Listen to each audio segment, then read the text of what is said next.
Okay, we want to welcome our general public and the community to our conversation with the primary candidates for the upcoming election for the Democratic nominee for mayor of the city of Hartford. As has often been said, the winner of the primary is oftentimes going to wind up being the mayor of the city of Hartford. So we have extended an invitation to our candidates to join us this morning for conversations. And so this is a regular meeting of the Greater Hartford African American Alliance, and we meet every Saturday morning from 10 o'clock a.m. until 12 o'clock noon. And at noon, we have an open, off the record discussion that can go on for quite some time. But this Saturday, we decided to suspend our regular rules and invite the three candidates that are running for mayor.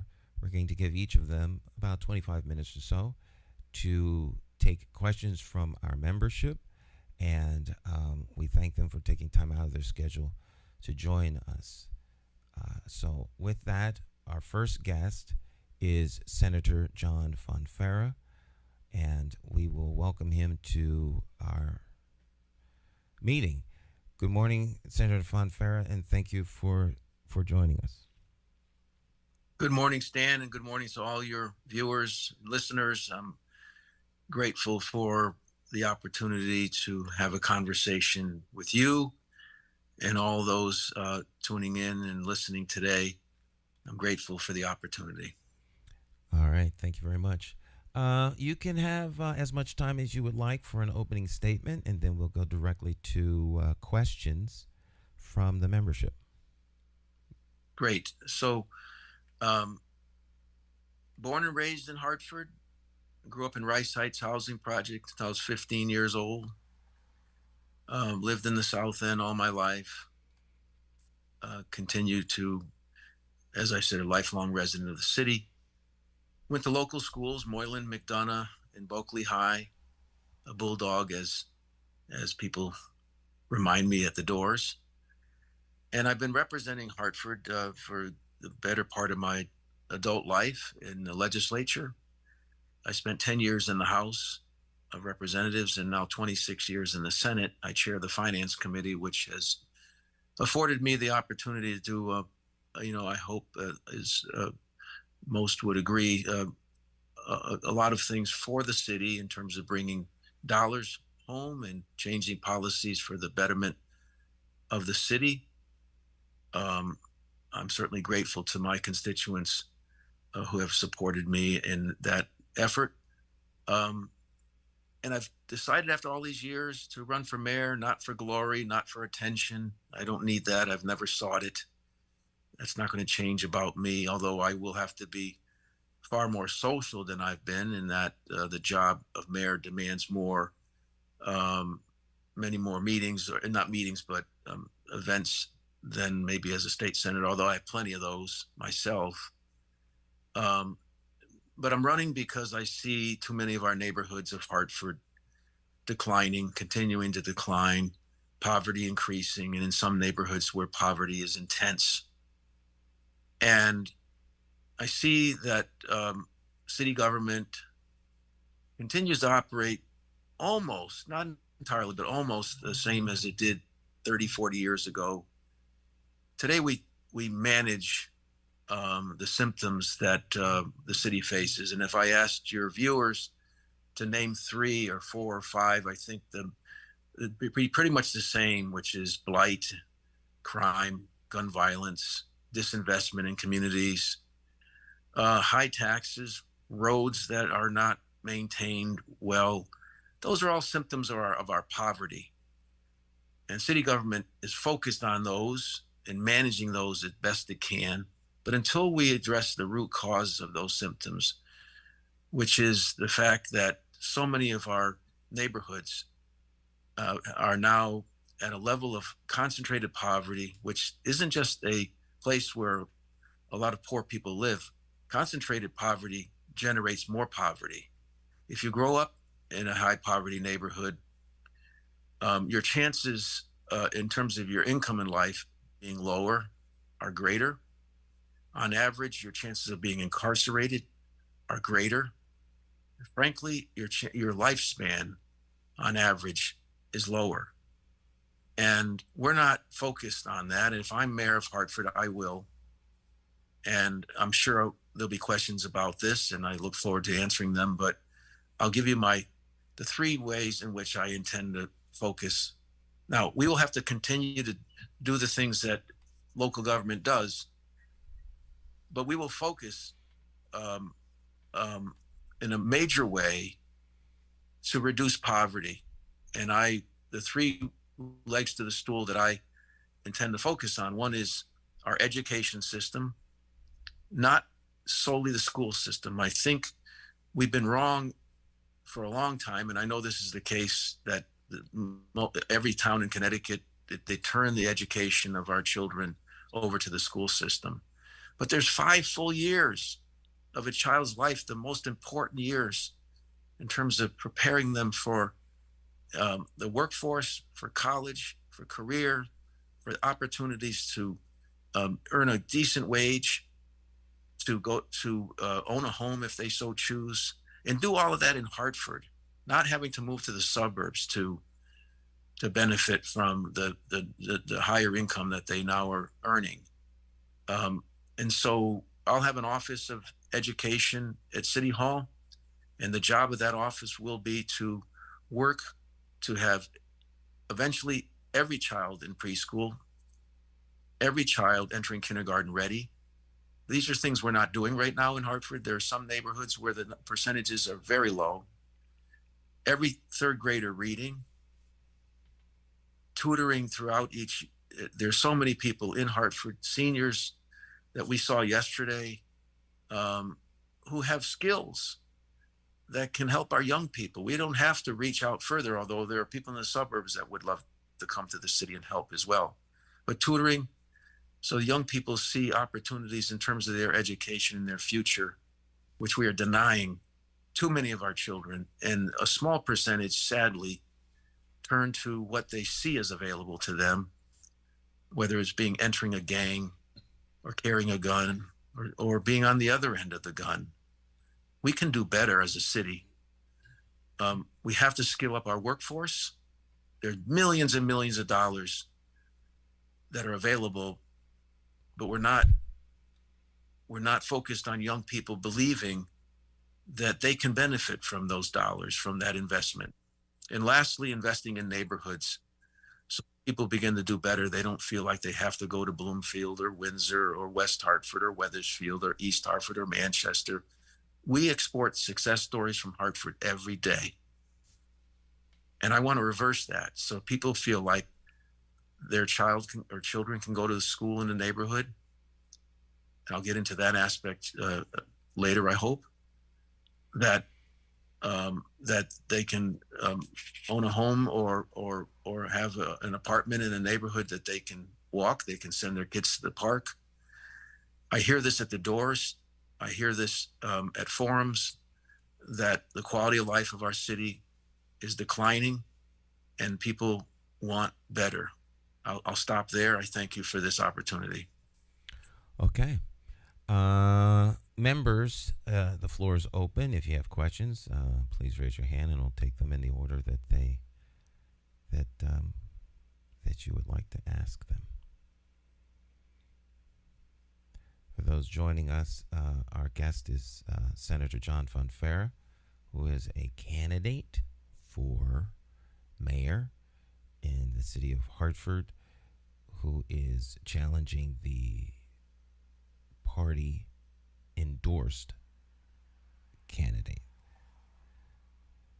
Attorney Cynthia Jennings, you have the floor.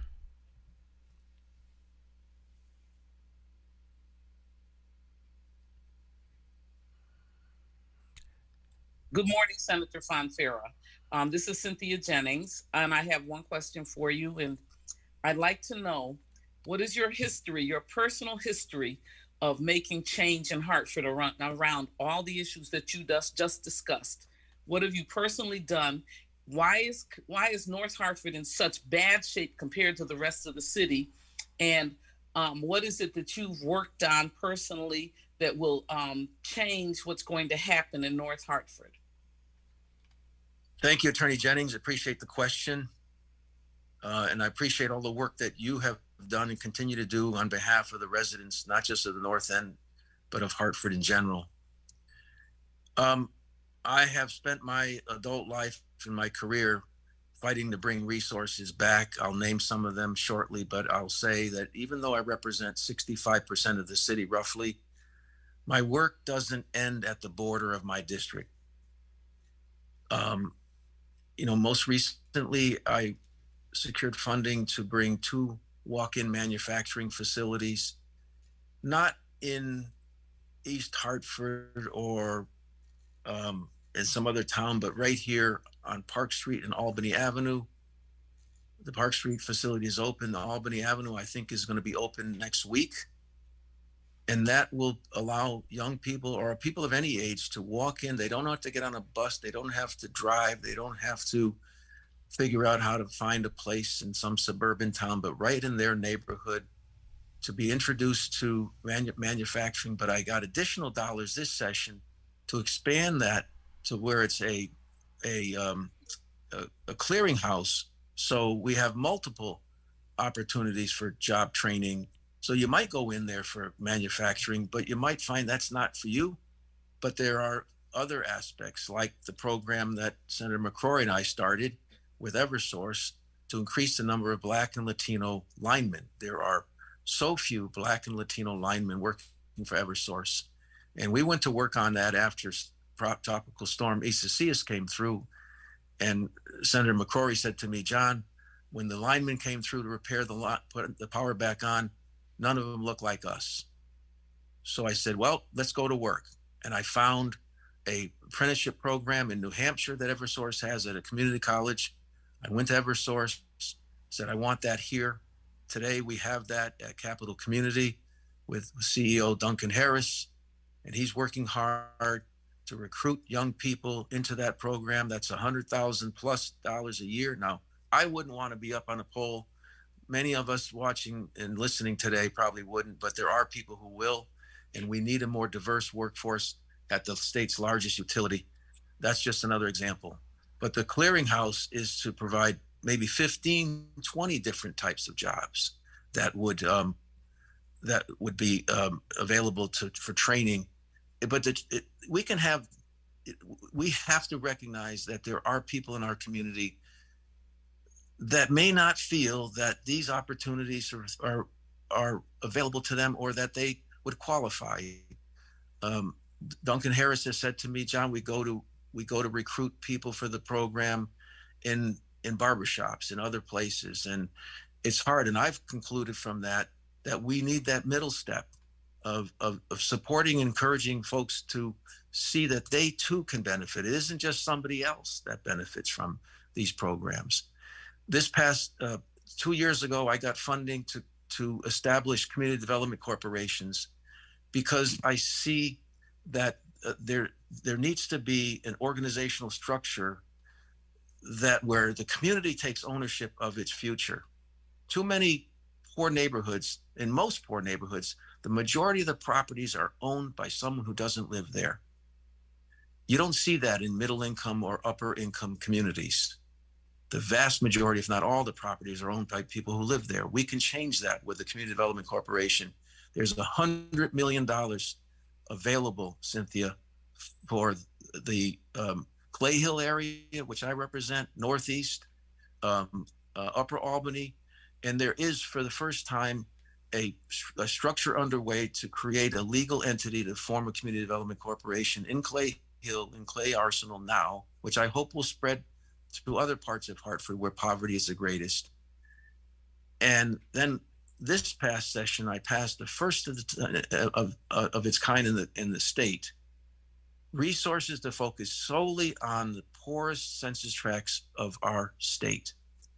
Hartford has 20 such census tracts, and those 20 do not get the attention that they deserve, and the people that live in there The funding is $50 million a year for 6 years. It's by application. And by the way, the neighborhoods where the greatest amount of gun violence is happening just happens to be where those neighborhoods are the poorest. And unless we're prepared, and I will as mayor, focus like a laser in those neighborhoods, not to the exclusion of every other part of Hartford, until our neighborhoods and the residents who live in those neighborhoods are feeling good about where they live. Downtown's important, but we can't have a city where you're downtown and 2 blocks away, there's such a difference in terms of the investment, in terms of the opportunities. And I want Albany Avenue to be a destination for residents of Hartford, for suburbanites to come in and spend their money here, dine at an African-American, a Jamaican, West Indian restaurant, sit down, feel good about walking the avenue. Until we have a city like that, we are not the city that we could be. I want folks to walk Park Street, dine on Spanish cuisine, shop in the stores. There are millions of dollars in our suburbs and our own residents that want to do that. But until we focus on it, Cynthia, there's going to be millions of dollars spent on moving downtown south where the Bushnell is. And I say we cannot end there. There's millions of dollars, as you know, for the north downtown area. I want that to extend down Albany Avenue, and where people can live in our city, not feel they have to leave our city when they start to do better. We have to grow incomes, and I've done this with investments that I've made. The Police Athletic League building, Doug McCrory and I worked together on that. Got $7 million to renovate the building. They do great work for our young, particularly in the North End. Just got them another $1 million along with Hartford's Community Care. Each got $1 million over the next 2 years to focus on 8 to 12-year-olds. That's the group. If we can get to that group of young people when they're transitioning from adolescence to young adulthood, and there's a gap in funding for those folks, if we can focus on those, they're not at risk yet, but there are some obvious conditions that suggest they could be. I said to the chief of police a year and a half ago when he told me about the list of 17 to 25-year-olds that are gangbanging and involved in gun violence, I said, Chief, there's a 10-year-old walking around Hartford today that will be on your list in 5 to 7 years. What are we doing as a city? Not you as the police chief, but what are we doing as a city to give that young person opportunities? There are Black and Latino boys and girls that ride their bicycles past the Etna, the Travelers, the Hartford every day, and they don't ever think that those jobs in there belong to them. We've never created pipelines in this city for our residents to work in these places. And I'm not talking about sweeping floors. We have factories in Hartford. They're called Hartford Hospital, St. Francis Hospital, the Connecticut Children's. And very few of our residents have jobs in those. If you grow up in a small town in West Virginia, you're probably going to work in a coal mine. Those places are our coal mines in Hartford. But no mayor, no city government has ever sought to build those pipelines. So if you're growing up in Hartford, unless you choose otherwise, you have opportunities to work, make a good wage, live in Hartford, spend your money here. That's not what City Hall does today. That's not what the mayor does today. And that's the only, I'm not running for glory. I'm not running for attention. I could stay in the Senate. But I see our neighborhoods in Hartford declining, too many of them. And even the ones that aren't are experiencing some of the spillover, some of the effects. I hear that, and I'm door knocking in Blue Hills. I hear that in other parts of Hartford. And I've gone to work as a senator. The only reason why that I know I can do more as a mayor than I've been able to as a senator. But if people think I've done a good job as senator, I could do even more because the tools of that office afford one more than what the state Senate does. Okay. Want to remind everyone that we have 4 people, hands raised. I'll take you in the order that you came. We have until you have like 10 minutes left to answer 4 questions. I'll be brief, Stan. I'm sorry. That's quite all right. Colin, you have the floor, followed by Christopher. Good morning, Mr. Fonfara. My name is Colin Dawkins. You coming from the state where this is about construction. The state does not care about Black and brown contractors and not making rules for that. And for a mayor like Luke that came in that had a corrupt guy from like Casca Diamante from the state that passed on a letter to the city of Hartford about Hartford-based business not getting preference. Will you be trying to change that, or will you still be working under Luke's rules? Oh, I won't be working on any other rules than ones that are working. But I'll say this session, because I have been speaking to folks from Minority Construction Council. I have been having conversations with legislators. We for too long have been talking about how to provide opportunities for the minority, Black and Latino owners of businesses, employees of businesses. I don't know if we're serious about it, Colin. I'm a results-oriented guy, and we can talk about these things. We can have meetings about these things.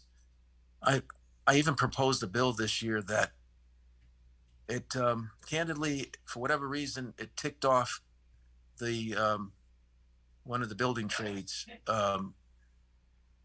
because I said I wanted to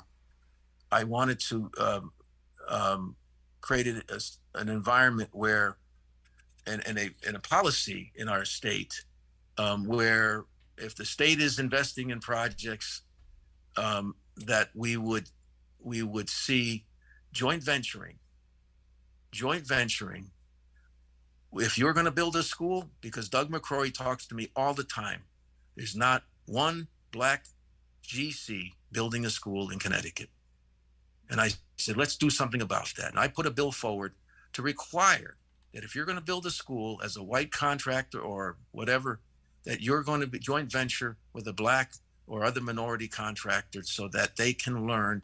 So ultimately, in 5 years or whatever many years it takes, there will be Black, Latino, and other minorities, qualifying minority contractors, GCing jobs, like the millions of dollars every year. We spend more money, Colin, on building schools in Connecticut, the state does, than any other state in the country. We are an outlier in that regard, but we're not serious about having Black contractors get the skills, employ other workers that they can someday own a business. And until we, and that bill, it did not pass, Colin. It did not pass because of the resistance of some, but also because what I learned in this is that we don't have that an intermediate step that it requires to skill up folks to be able to do the work. The business, the folks who work in businesses, we need to build that bench. We don't have a program to build the bench so that someone who's working in the field and is predominantly white, not owners, owners aren't predominantly white, but even the next level down. If I use a sports analogy, the assistant coaches, the wide receiver coach, or the third base coach, and I'm just using as an analogy that though it's like why the lawyers who become judges, lawyers. If there are more Black and Latino lawyers, there'll be more Black and Latino judges. We're not filling that bench, and until we're serious about it and require that when we're making decisions on hiring or who wins a bid, that those are the conditions. I will do that. So if you become mayor, not to cut you off, so because I know you have time. So if you become mayor in the city of Hartford, will you be following having the ordinance being overseen properly, and that the contractors, like even right now, Hartford Hospital is building over $100 million project in the city of Hartford where they don't pay no taxes, and there's no requirement for Hartford-based contractors. So will you be making sure that the ordinance stay in place and that everybody's following the ordinance? That's all we want to know as contractor. Absolutely, the ordinance will stay in place. I've spoken to a number of your colleagues in the field about this, and even at the state level, where some of the previous policies under previous governors may not be enforced. But my relationships in the legislature don't end if I'm not there, and I will absolutely use the power. The mayor's office has enormous leverage, and it's all about leverage. When you have leverage and you use it, you can get a lot more done. It all depends on what are your priorities. But I want more contractors to stay. Colin, I just need this to be said. I know a lot of the contractors don't live in Hartford, and we have to do better to create the environment so that you guys stay in the city, spend your money here, hire here, and we can grow wealth in this city. And the avenue that you're in, the field that you're in, is a critical part of it. There are a lot of, quickly, I'll just say, there are a lot of homes in the north end of Hartford occupied by seniors who have lived there. I've been knocking on these doors for 40, 50 years. And some of those homes are deteriorating. We can have young people renovating homes. So people, when they pass on and they leave their home, there's generational wealth transfer. We can do well while doing good. Skill up our workforce, fix up our buildings in Hartford, with those who live here benefiting, those who live here working in those fields.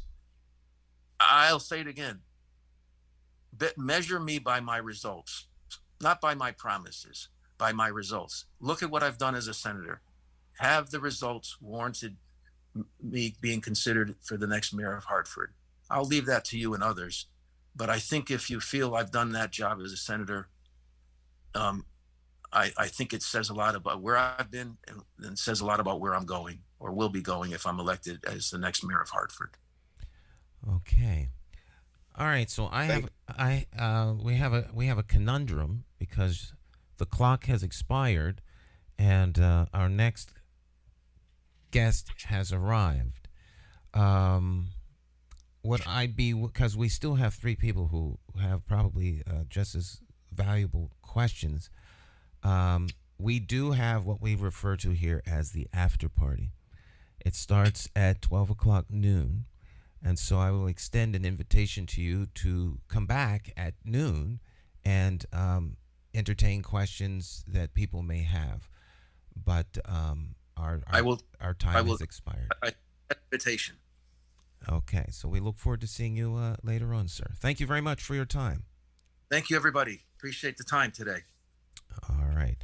That was Senator John Fonfara. Joining us next will be Senator and former Judge Eric Coleman. So we're going to let him in, and we'll welcome him. For those of you that may be watching us live, this is the Greater Hartford African American Alliance's weekly meeting. We meet every week from 10 o'clock until 12 o'clock noon, and we are entertaining the three candidates for the Democratic primary. Joining us now will be former Judge and former Senator Eric Coleman. Mr. Coleman, welcome to the program. He's just joining us, so we'll give him time to get situated and settled and open up his mic and camera. Good morning, everyone. Good morning, sir. Welcome, and we will give you the floor. You have 25 minutes, and I will ask. You can use that time any way you want.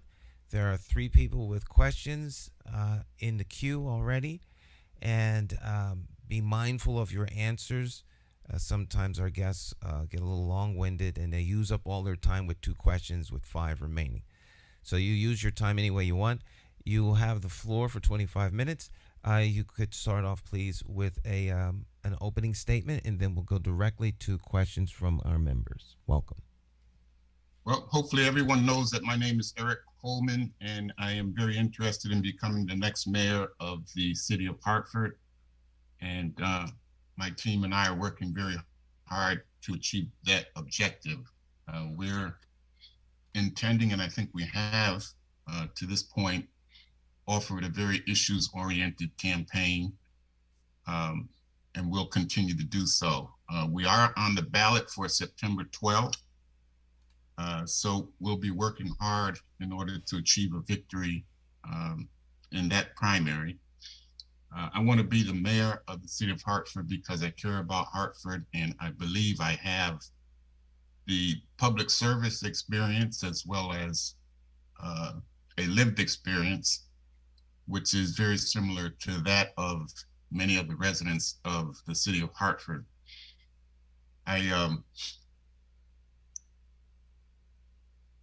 The public service experience that I referred to, I think hopefully everyone is familiar with. I have served as a state representative.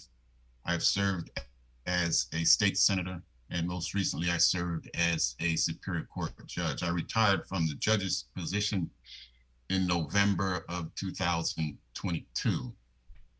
But I think that all of the skills and experience that I acquired in serving in those positions are immediately transferable to the duties and responsibilities of a mayor.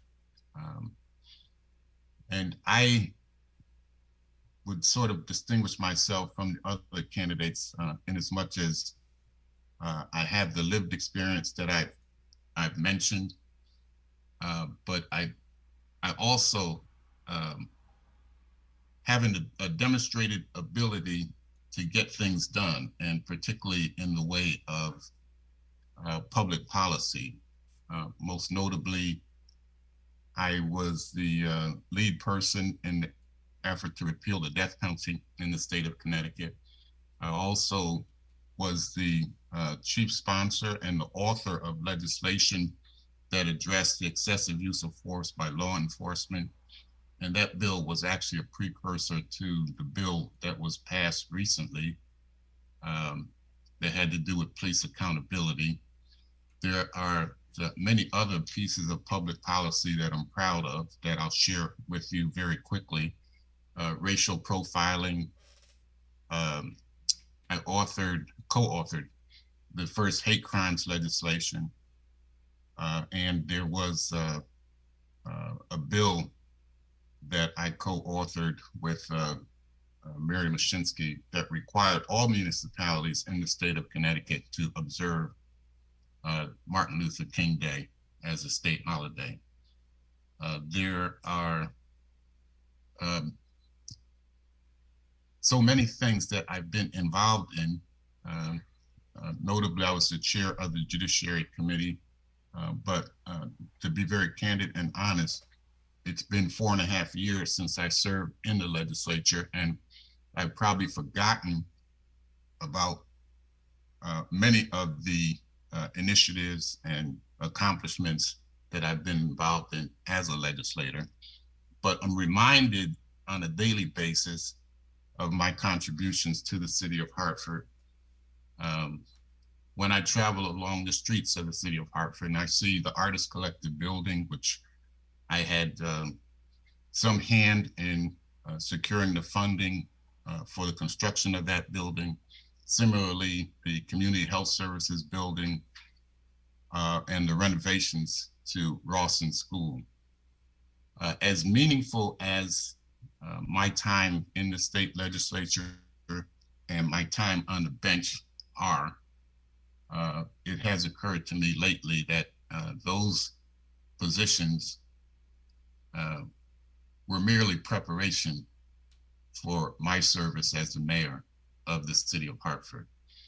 To this group, I would say that I'm also interested in being mayor of the city of Hartford because I don't think white men should be running the city of Hartford.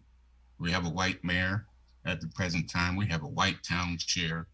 We have a white Speaker of the House from Hartford.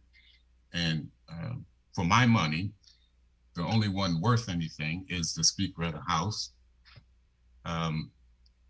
But the white town chair, the white mayor, I think are very threatened by the changing demographics in the city of Hartford. And you see initiatives like charter changes to bring about the strong mayor's position. By the way, we've never had a Black strong mayor. We've not had a Black mayor in 30 years, and we've never had a Black strong mayor. But you see all of the luxury housing that's being developed. And most certainly there will be some Black and brown people that may be able to afford a unit in those luxury apartment buildings. But for the most part, I think it's fair to say that the people that rent those units will probably be young white people or wealthy white people. And that works politically to the liking of our current town chair. And it sort of balances the politics in Hartford. But for my money, the power and influence that Black folks in Hartford wield is not commensurate with their numbers in the population. And I would venture to say, for as long as white people are calling the shots, we'll continue to have sewers backing up into the homes and the businesses of people in the North End. We'll continue to have substandard schools. We'll continue to see absentee slumlords charging exorbitant rent prices for units in their dilapidated properties. And we'll continue to see Black folks in Hartford not getting what they deserve or what they need. I guess invite the argument for anyone to make that any of the current candidates in this primary would care about the people in Hartford and the Black community in Hartford more than Eric Coleman would care about and take care of. My vision is to rebuild Hartford, and I propose that we do that together. With that, I'll entertain any questions and respond to any questions that any other members may have. Okay. The floor is open. We will go in the order of hands that are currently raised. And if you have questions, please feel free to raise your hands. We'll go in the order that they appear until the clock expires. Christopher Duke, you have the floor.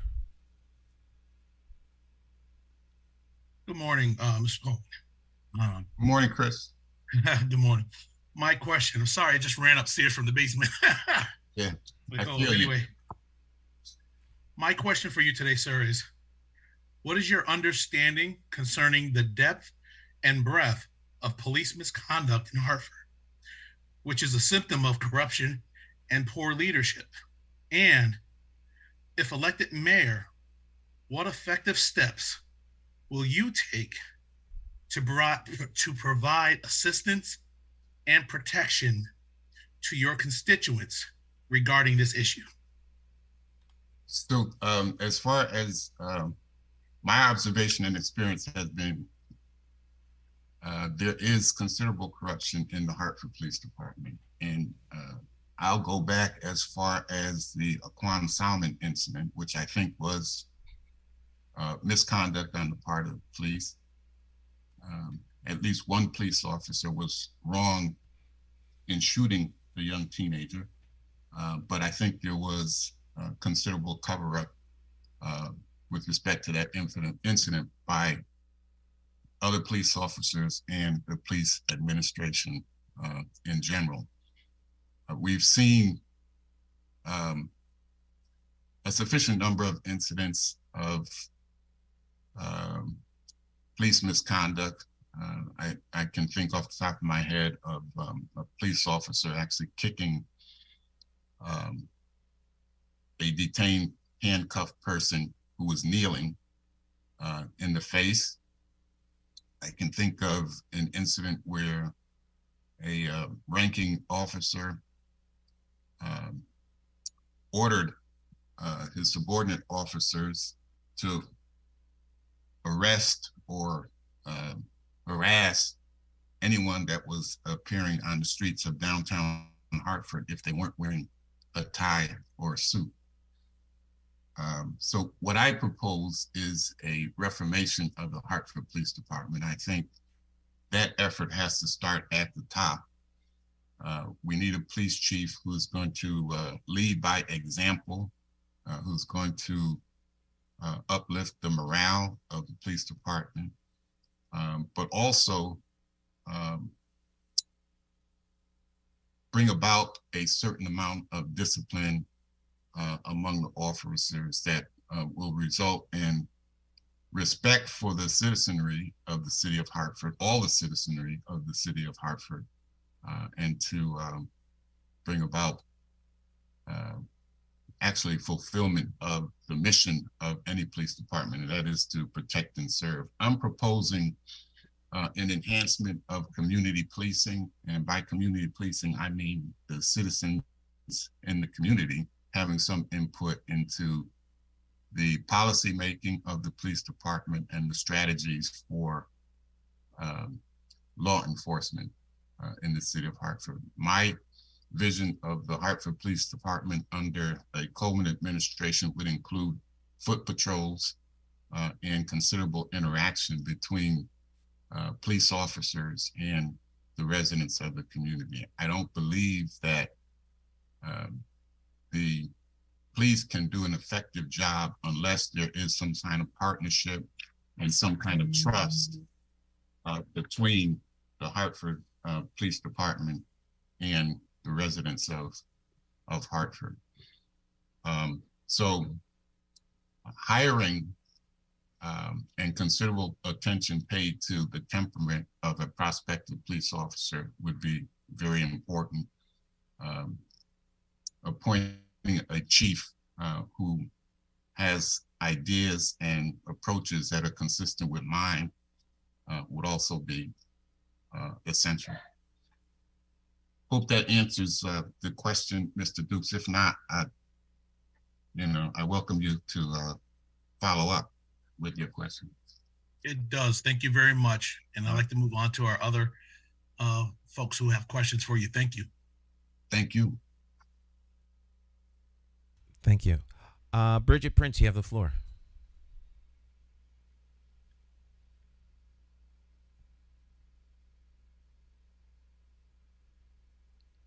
Oh man. Can you see? Can you hear me? Yes, ma'am. I can hear you now. Yes. All right. Thank you. Thank you, President. Good morning, Judge Coleman. How are you? Good morning. I'm well. How are you? I'm blessed and highly favored. Thank you. My question, well, I got two questions, but my first question is, why now? I mean, I know you have a very illustrious, distinguished career, and you could have went and retired, to the islands and been traveling all around the world. But my question is, why now? Why are you running for mayor in 2023? What actually sparked that movement in you? Well, a few things. First of all, I sit and I observe what's going on in the city of Hartford because I care about the city of Hartford. And from the sidelines, I too often found myself saying, that shouldn't have been done. This other thing should have been done. And I don't necessarily enjoy the role of Monday morning quarterback. I'd rather get in the game and to initiate things directly. There was a frustration, and I think most legislators, except for probably the Speaker of the House, would probably confess to the frustration that is felt by legislators who most often are creating things, programs, and other initiatives on a statewide basis. But those of us who've represented Hartford, we fight hard. We send money to the city of Hartford. We send programs to the city of Hartford. But once they arrive at the city of Hartford, it's actually the mayor, and in some instances, the city of council that make the decision whether to implement what legislators have worked on and sent to the city. And oftentimes they don't. More often they do, but not in the way that the legislative delegation had hoped or intended them to implement a program or to utilize resources that were sent from the state level. So to answer your question, I served as a judge for about 4.5 years, and I was pretty much absent from the political scene. But I had an incident where it just occurred to me that the current mayor, and I can't blame him because he really doesn't have the kind of connection that I think is necessary to have. But the current mayor, it became obvious to me, didn't really have the respect that was necessary for certain people from Hartford, and saying Black people, and didn't really have the kind of respect that was, I think, necessary for the Black community in Hartford. And how could he? He's from Greenwich. He doesn't have the kind of lived experience that many of the people, most of the people from the city of Hartford have. So I don't blame him, but at the same time, I don't necessarily have to tolerate his lack of regard and concern and respect for people in Hartford and communities, the Black community specifically in Hartford. I definitely appreciate. I just have one comment. I appreciate your answer very much. And this is a very important weekend in the city of Hartford. We have Bellevue Square Day, and then we have the anniversary of the March on Washington. And I think it's significant specifically for the North End of Hartford because two of the most prominent, iconic civil rights leaders of our day, Malcolm X and Martin Luther King, left their footprints in the North End of Hartford. They were trailblazers, and many people don't know. And, there's a lack of knowledge, and there's a lack of respect, and there's a lack of appreciation. I heard what you just said about the disenfranchisement of us as Black people, and the fact that no one really is appreciating it or valuing it until now when it's time to come out and get votes. I am in total agreement with what you're saying about the current mayor, Mayor Luke Bronin, and have openly expressed it, so I have no problem with him. And I am definitely of the mindset that if we know that this is what this current mayor is doing or not doing for Black people, why would anybody embrace his endorsement? Because that's just another third term of the current mayor. So that is my question and comment. Thank you very much, Judge Coleman. You're welcome. Very good. Shantae Brody, you have the floor. Good morning. It's good morning still, Judge Coleman. So Shantae Brody here. I sit on the Hartford School Board, but I also sit on the Police Accountability Review Board. My question is definitely centered around policing. I know I wanted to get an education question in, but I had to choose. So on that board, where is supposed to be a 9-person board, I believe we're down to 5. One of the 5, I've never seen him at a meeting ever, so we're dwindling. And I know some of the other boards in the city are feeling the same. So I'm just looking, my question to you is around the commitment to constantly have city representation, appropriate representation on our boards and commissions, as you would have those appointments as mayor, and to to constantly be filling those seats and to make sure that they are running efficiently and appropriate. That is a concern, and more so to the representation on those boards and how a mayor can just pick, you know, whom they want. So if you could speak, because you alluded to the what you did in legislature, but please, if you could share with us about the boards and commission appointments. Yeah, I would be happy to. Let me just make a closing comment on the question that Ms. Prince asked, and I'll do that very quickly. And just to issue a caution, we have concerns about Mayor Bronin, but we're heading down the same road in this particular election. The town committee has anointed a person that has many of the similar characteristics of Mayor Bronin. Comes from a wealthy background, has a very weak connection to Hartford, has only been here for about 7 years.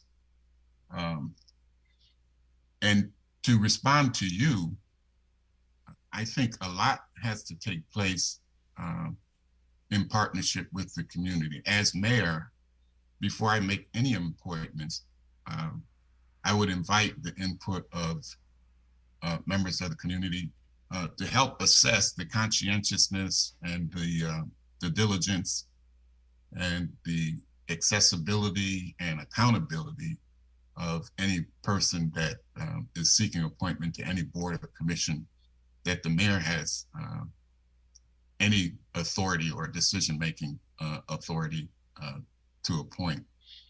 And those would be the kind of considerations I would make. How committed is the person? What is the person's history of advocacy or community involvement? How do people in the community view this person's level of dedication? And how has that person interacted with members of the community? What is the subject matter expertise that the person brings to the prospective position he or she is to be appointed to or is being considered for appointment to? Those kind of concerns would be very important to me. And you know, I don't ever envision moving forward with an appointment of anyone without considerable input from the community. What I'm hoping is that the Coleman administration will become well known for its openness, its transparency, its inclusiveness, its diversity, its accessibility, and its accountability.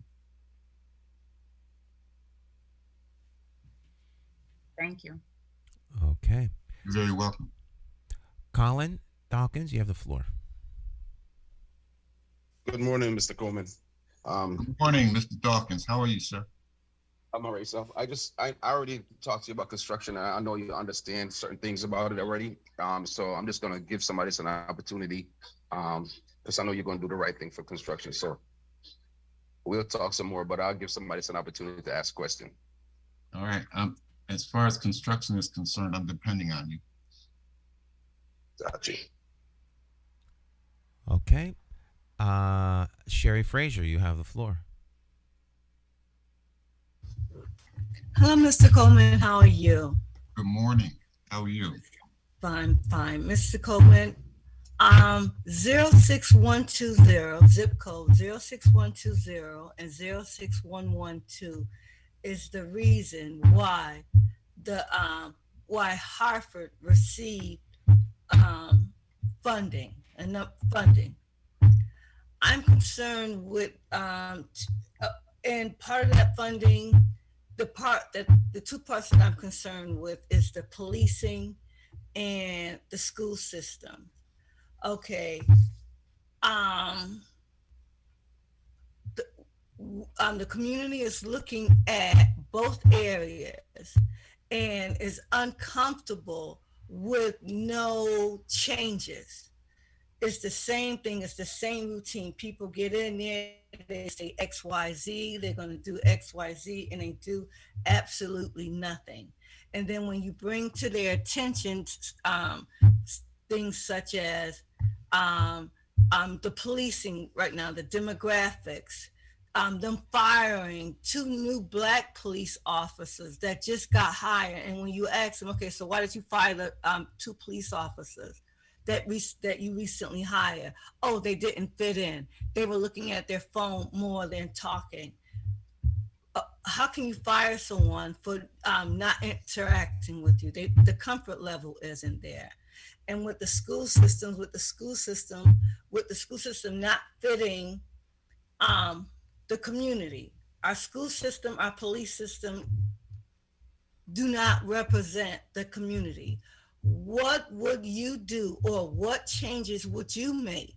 Remember, because 06112 and 06120 is the reason why we got all the funding, but the funding never went to the zip codes to cover both of those areas.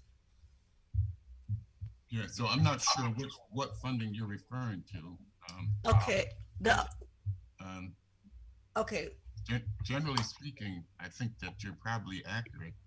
There are some census tracts in 120 and 112 that would probably generate considerable funding for federal programs, state programs. So to that extent, and I can respond to your question generally, but I don't know if you're referring to some specific type of funding. I'm all funding. We get state, we get federal, we get local grants. But when you look at how the money is spent and what was done with it, okay, take for example, hiring minority police officers. Okay, yes, we got the money, but yet when they hired the officers were dismissed because they weren't interacting with the officers. Instead, they said they were sitting there doodling on their phones compared to interacting with the officers. And I asked so let me say this. I think that Cintron versus Vaughn was sunset prematurely. I don't think the hiring goals that were included in that consent decree were ever met. Well, they certainly weren't met, but I'm not even sure whether there was a good faith effort on the part of the Hartford Police Department and the city in order to meet the kind of hiring goals that were included in the consent decree. So I will say this, we've had a white mayor who took really good care of downtown. We've had a Puerto Rican mayor who took really, really good care of Parkville and Park Street. We've had some ceremonial Black mayors. This is not clear. We've had, not mayors, but we've had some officials that for some reason or other think that when Black folks get in office, it's time for them to be fair and even-handed. That's not my objective. I think the north end of the city of Hartford has been neglected for far too many years. I won't feel the least bit ashamed or embarrassed to make investment in the north end of Hartford a priority. As far as hiring is concerned, the statement applies to that too. I think we have considerable progress to make up in the hiring of police officers of color. We need to get away from this occupation mentality, which I don't think that officers who reside in other towns can easily abandon. And the easiest way to solve that is to grow our own police officers right here in Hartford and to hire police officers who reflect the community that is being protected and served or policed. So the same applies with the school system. You know, I believe that we have some really good teachers of all colors, but I think it's important for students who are sitting in a classroom to see the person who's in front of them, instructing them. It's important, and it will help if that person looks like the students who are sitting in the classroom. And so, you know, I've spoken about expanding recruiting efforts and going to historically Black colleges and universities to recruit teachers to work in the Hartford public school system in connection with providing the best possible quality of education for Hartford youngsters. I agree that we do need to expand early education and preschool programs so that when our young people start school, they are ready for school and they can stay on grade level as far as reading and math and other subjects are concerned. You know, some people have talked about curriculum and how that curriculum should also reflect and meet the young people, the students, where they are, so that I think the curriculum needs to reflect some kind of cultural and ethnic sensitivity. And I'm not sure, for example, why we've eliminated cursive from the curriculum, but if the students want driver's education taught, they should have that. If they want African American studies taught, they should have that. They want financial literacy, they should have that. Life skills training, they should have that. So I just think that the curriculum, there is room with the development of the curriculum to accommodate the wants and the needs of the young people that is allegedly serving. Okay. Our hands and questions have been cleared. So we'll give you an opportunity to make a closing comment and also extend to you an opportunity, if you so choose, to attend what we refer to as our after party, because it was also extended to the first guest that was here. He did not have an opportunity to answer all of the questions because he ran out of time. But I will extend the same to you. It is an off-the-record opportunity to have conversation with the membership in a more conversational, free-flowing mode. So if you would like to, you're more than welcome to join that. It begins at 12 o'clock noon, and you already have the link. The same link? Same link. Okay. Yes. So with that, you can feel free to give us a brief closing comment, and that will exhaust your time. So I'll be very brief in my closing comment. And as I mentioned, Hartford has not had a Black mayor in more than 30 years, and Hartford has never had a Black mayor under this strong mayor form of government. I don't think we should miss this opportunity, and somewhat immodestly, I would say that I am probably the person best poised to be elected as the first strong mayor of the city of Hartford. And together, if that occurs, we can set about the business of restoring, reinvigorating, rebuilding Hartford. And I think certainly infrastructure needs to be rebuilt, but also the reputation and the image of Hartford needs to be rebuilt and restored and reinvigorated. And so I'm going to continue to work extremely hard in order to accomplish the objective of becoming the next mayor of this city. And I would be extremely honored and appreciative if I had the support and the encouragement of this organization, the endorsement of this organization, in furtherance of me fulfilling the mission. Thank you for the time. I appreciate the questions and the opportunity to present to you this morning. I thank you very much. Okay, our guest has been former Senator and former Judge Eric Coleman, who has joined us, and his time has expired. And so we will now move to our next guest. Thank you very much, Senator. You want me to sign out, I guess, right? To leave? Yeah, either that or they will put you in the waiting room. But okay, you could sign off and then come back around, 12 o'clock. I'll just leave and come back at around 12. As Bridget mentioned, there's Bellevue Square Day today, so I intend to participate in that and some other activities. But okay, to the extent that I can, I'll rejoin the after party or the after session. Yeah, it's quite lengthy. You can join in probably up to like 3 o'clock this afternoon. It'll be happening. Okay, that'd be great. Thanks a lot. Okay. Have a good afternoon, everybody. Bye-bye.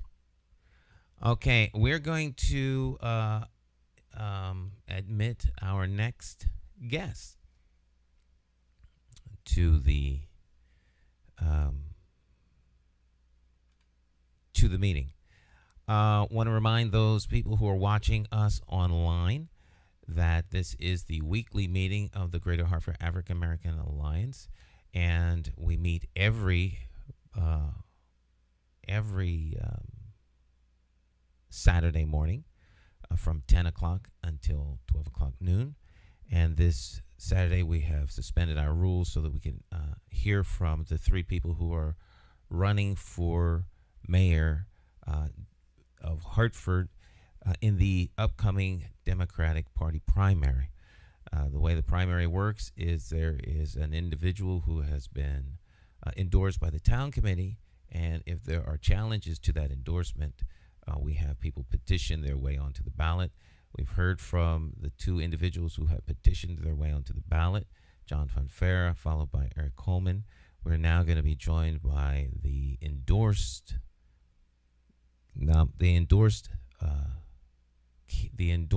candidate for mayor for the Democratic Party, and that would be Arunan Arulampalam. Mr. Arunan, welcome to our morning meeting. You have the floor, sir. What we're going to do is we're going to give you the 25 minutes, and you can give us a kind of opening statement, if you will, and then we will entertain questions from the membership. You have the floor.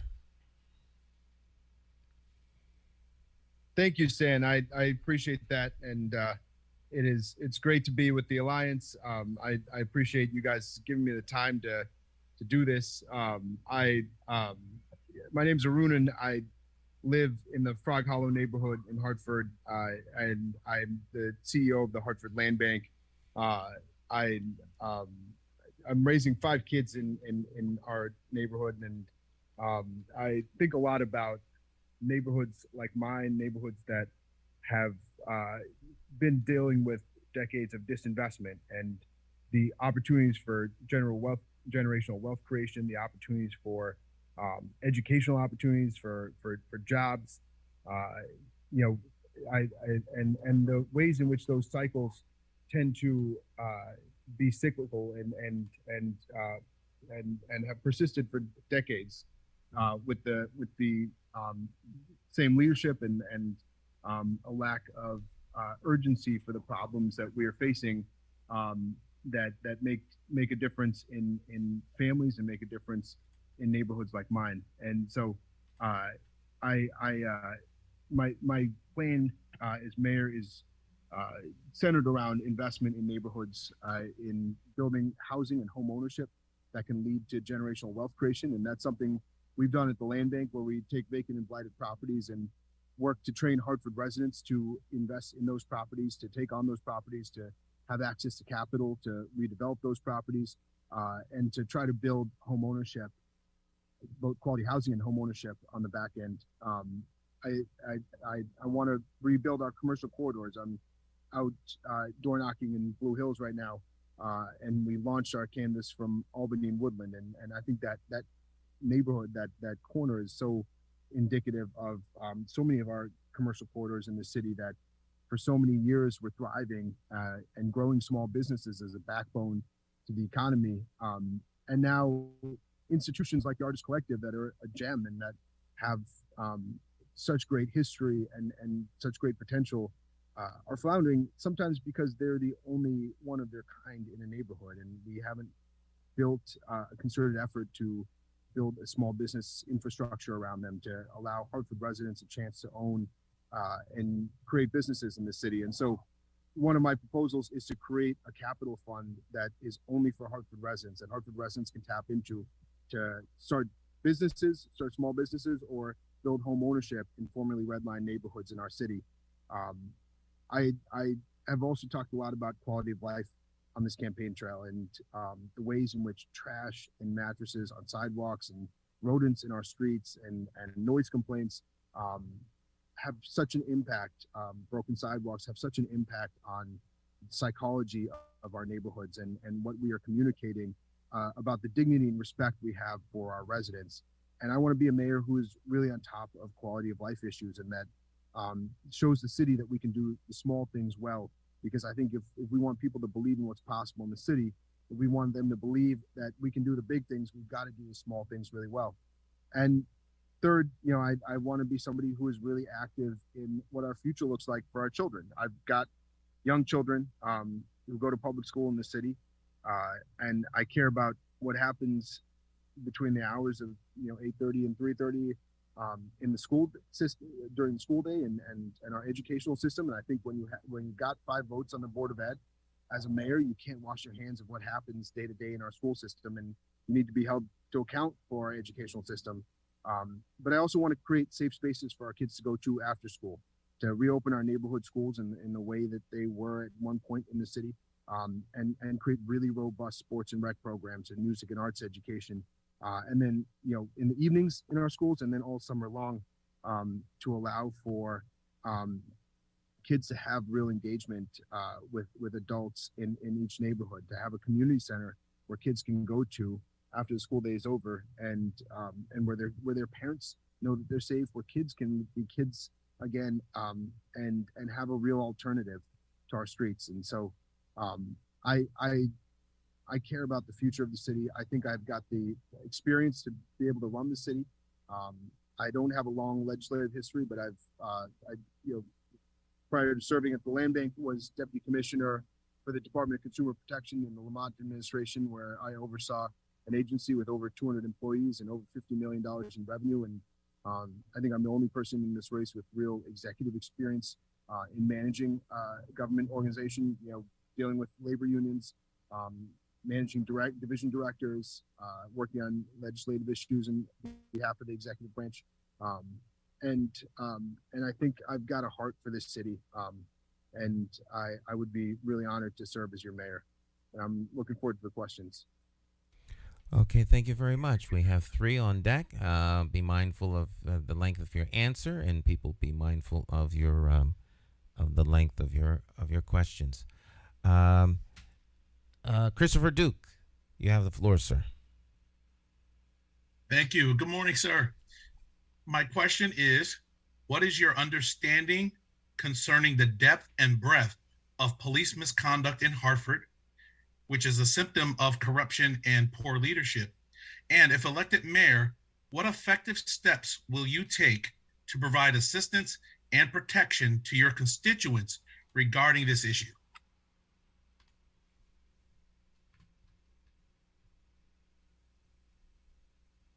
Thank you for that, Chris. I think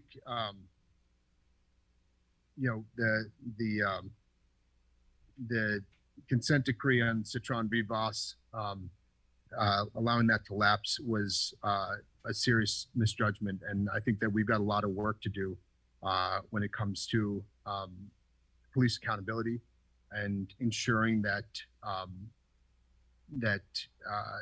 that our police department is one that represents our community, and then in which police are held to account for misconduct. And I think that means having a greater resident voice in both the CPRB and the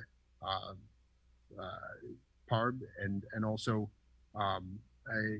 it means having recruitment that that ensures that our police department starts to look and have more Hartford residents within its ranks. And I think that leadership starts at the very top. I think that holding police to account for misconduct is really the measure of last resort. I'd like to have a police chief who has real experience in community-based policing and has experience in a department that has a really good relationship with the community, and that's tied into the community in a way that ensures both accountability and a level of trust within that community. Okay. Attorney Cynthia Jennings, followed by Shante. Good morning, Mr. Arunan. Welcome to the Alliance. All right, one of the things that I wanted to know, first of all, it's important when people are elected, who is running them? Who are their closest allies? Where did you get all this money from the Republicans? And you were a Republican lobbyist, I understand. And I'd also like to ask you, in the last forum at Faith Congregational Church, you mentioned the importance of the airport. I know that one of the people that you were working with is totally opposed to the airport. So, how are you going to resolve that issue of the people that support you being against maintaining the airport to train our children for flight instruction and also training our young people to engage in the jobs that pay $200,000 to $250,000 a year, such as aircraft mechanic. I want to know, how are you going to resolve the issues of the people that you stand with? And my last question really is serious. I've been past 78 Nelson on Martin Street, and it's my understanding that property was worth $39,000 at the beginning. Now it was flipped, and now it comes to $250,000 is one of the alleged selling points. Correct me if I'm wrong. But $250,000, who in our community is going to be able to buy a piece of property on Martin Street for $250,000? Why is that price so high? How was that? What money was put into? Where the money come from to renovate it? And how are you going to build generational wealth if the people in the community cannot afford the properties that the land bank is putting out there? And please correct any misconceptions that I might have, if there are any. Thank you. Sure. Yeah, happy to. I'll answer those backwards. The land bank property at 78 Martin Street, the renovations on that happened. The decisions on that happened before I was at the land bank, and the one thing that has changed is it's probably the last property that the land bank will renovate ourselves. Our goal, as I think I stated at the beginning, is to, instead of being a large nonprofit, to ensure that Hartford residents are redeveloping our properties and building wealth off of the redeveloping of those properties before they're sold as homeownership opportunities. It cost about $420,000 to redevelop it. It was a property in pretty bad condition, and we put it on the market for about $199,000. We were estimating about a $220,000 loss on that property. We received a number of offers from folks in the community, and one of the offers we received from a young family of color who were first-time home buyers was for $250,000. Now, I mean, if you do the economics on that, a mortgage on and you could plug this into kind of a mortgage rate calculator just on Google, based on mortgage rates right now, what they'll be paying in there for their mortgage payments on this property. It's a beautiful new property. A lot of people came and visited and toured it, what they'd be paying on their mortgage would probably be around $1,500 a month, which is actually less than many people are paying right now on Martin Street, on Capon Street, on Garden Street in rent. And part of the issue is that we have in Hartford is that our economics are really screwed up. They are set up to be really difficult for to folks who don't own and who rent. And so we didn't list it for $250,000. We realized that the market, even that neighborhood, I think for the reasons that I laid out, was higher than we expected, and made a decision to sell it to a buyer who was kind of within our demographic group that we wanted to reach. But I think there's a misconception about what residents in Hartford can afford and whether they can become homeowners, because we've grown so accustomed to people paying high rents and so unaccustomed to people making those rents as mortgage payments. And if you could pay your rent every single month in the city of Hartford, you could probably own a home because rents have been so high. And with home ownership, you can build that wealth and hopefully pass it down to your children. And once you lock in a mortgage rate, it doesn't rise past that. And I sadly, we can almost guarantee that rents will continue to rise in the city of Hartford. The Republican thing is just completely false. I have a father-in-law, my wife's father, and his wife, my wife's stepmother, are Republicans, and I think opponents have tried to make a campaign issue out of that.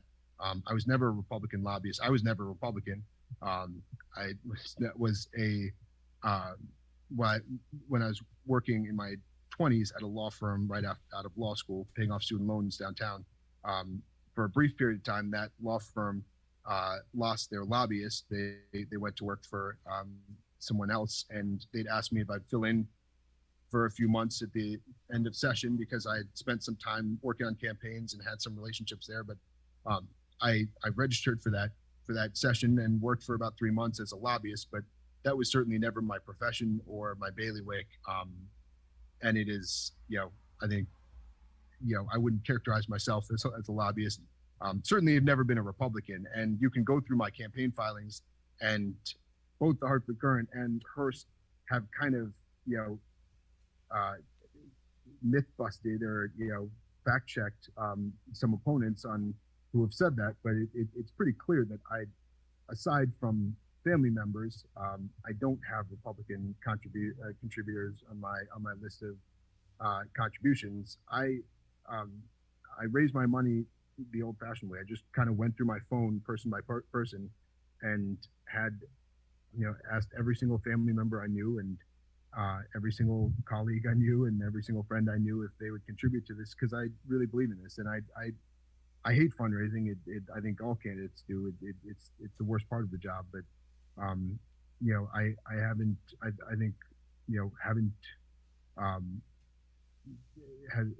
have just done it because it's something that you unfortunately have to do to be competitive. And I don't have the most funds. I certainly don't have the most funds from people in the Capitol. I don't have and funds from slumlords or special interests or very many Republicans outside of my family.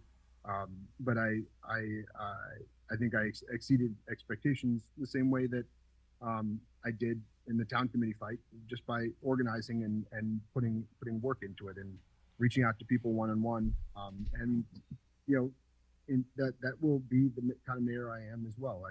I will try to get to every person and knock on every door and reach out to individuals one-on-one, because I think that the only way to build political power and political support is by getting to people individually and telling them genuinely who you are and why you want to do something, and trying to get their buy-in and their support. And I will be far more involved in reaching out to residents in Hartford and being active in neighborhoods in Hartford to get that support than anybody who I've reached out to for money on this campaign. Okay. Let us move to Shantae. You have the floor. Yep, it's still good morning. So I didn't have a chance to ask this of the first candidate because we ran out of time. Hopefully he'll join our after party. I'll be able to. I did not need to ask this particular question to our second candidate because he's a Black man. To you, because for the first time in my life, I'm afraid in this city. And we all know that there's issues with how our city is policed. So my question is to you, as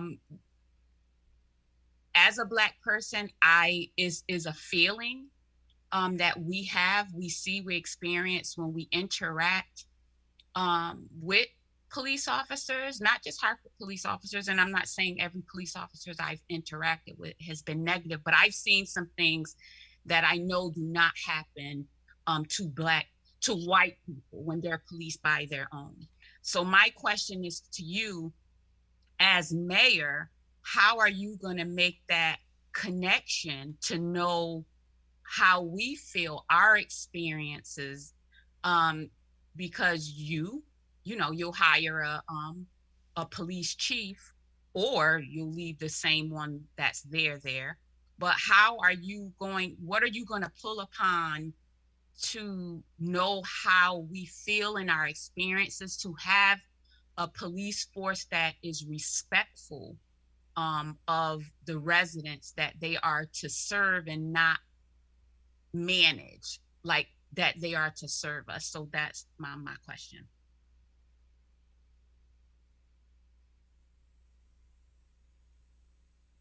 Yeah, Shantae, I appreciate that question. I mean, I'll start by saying this. I don't know what it's like to be a Black man in America, a Black person in America. But I know it's like to not get a pass from the police. When I was 16, I had a police officer pull a gun on me. When I was 21 in college and driving in the wrong neighborhood, I ended up in the back of a police car with no charge, with again, a police officer at one point pulling a gun on me. Just 3 weeks ago, I was going to a funeral of someone in a small white town and falling behind somebody else who was going at the same speed and got pulled over by a police officer. And in a line of people, he pulled me out. And it's not a feeling that I am completely new to. And I mean, those are three of probably about a dozen examples I could give if we had time. But people with faces that look like this don't get passes either. But I also will say that I don't know what it's like to be a Black man or a Black person in America. And I think it's really important whenever decisions like that are being made to have those voices in the room. And so I can tell you, I'm not going to name names, but there are people who I have very specifically in mind, both within my inner staff and within when we look at kind of the system of oversight and leadership in public safety, who are specifically Black people and who have those lived experiences and can speak to that in real time. And that's really important to me. Okay.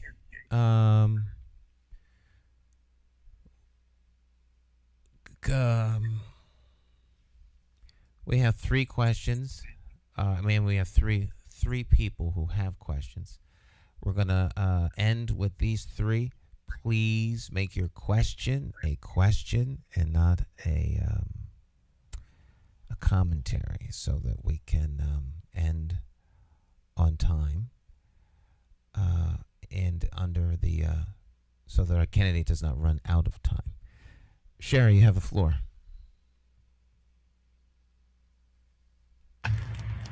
Hello, Arunan. My question is this: how and why did you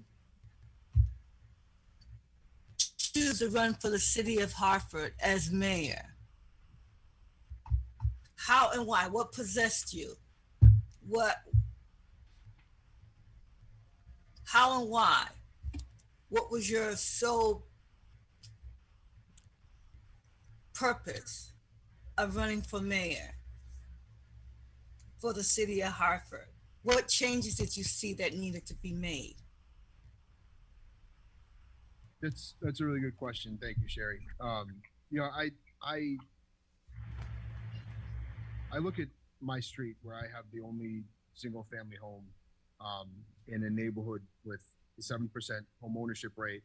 And, you know, like so many neighborhoods across the city of Hartford, it is clear that the economic system that exists is one that is set up to screw the residents who live within it, and will never allow for the creation of opportunity and generational wealth, and also, you know, will never allow for any kind of control over what happens within the city. If other people own your land, your physical land, then they can raise rents and move you out. They can, you know, never make investments in your education, in your kids' education system. And, you know, I think in cities like Hartford that have seen what has happened in so many other places across America, and the Brooklyns and Harlems and Oaklands, and, you know, there are a million examples across America. It's really clear what is coming. And if we don't make the investments now to change the economics of cities like Hartford, then so many families who have lived here and bled here and sweated here and toiled here for generations are just going to get pushed out, and we're going to change what buildings look like and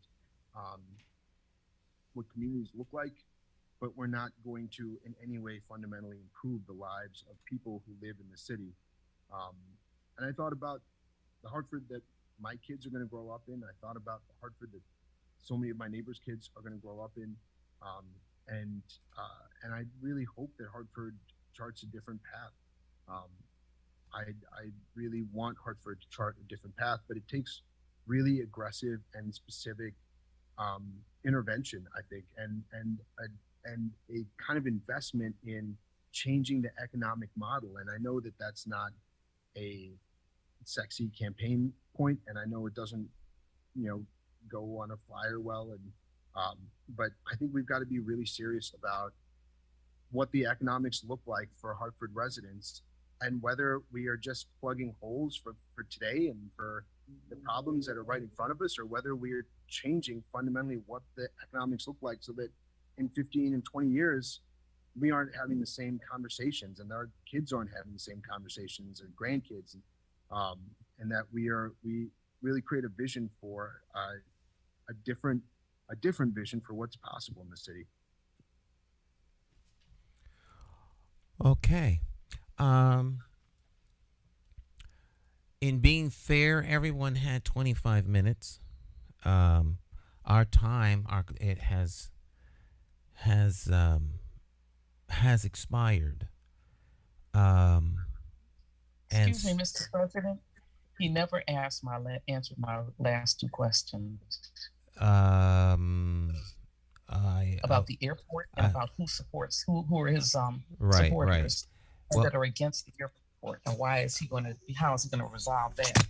Okay, so all candidates had 25 minutes to answer whatever questions and take how much time they had. Our first candidate used the first 20 minutes to answer one question.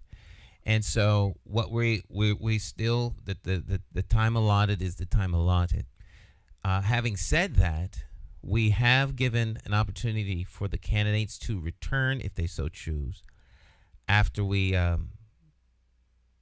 go into our after meeting where all the questions are off the record in terms of our recording and broadcast.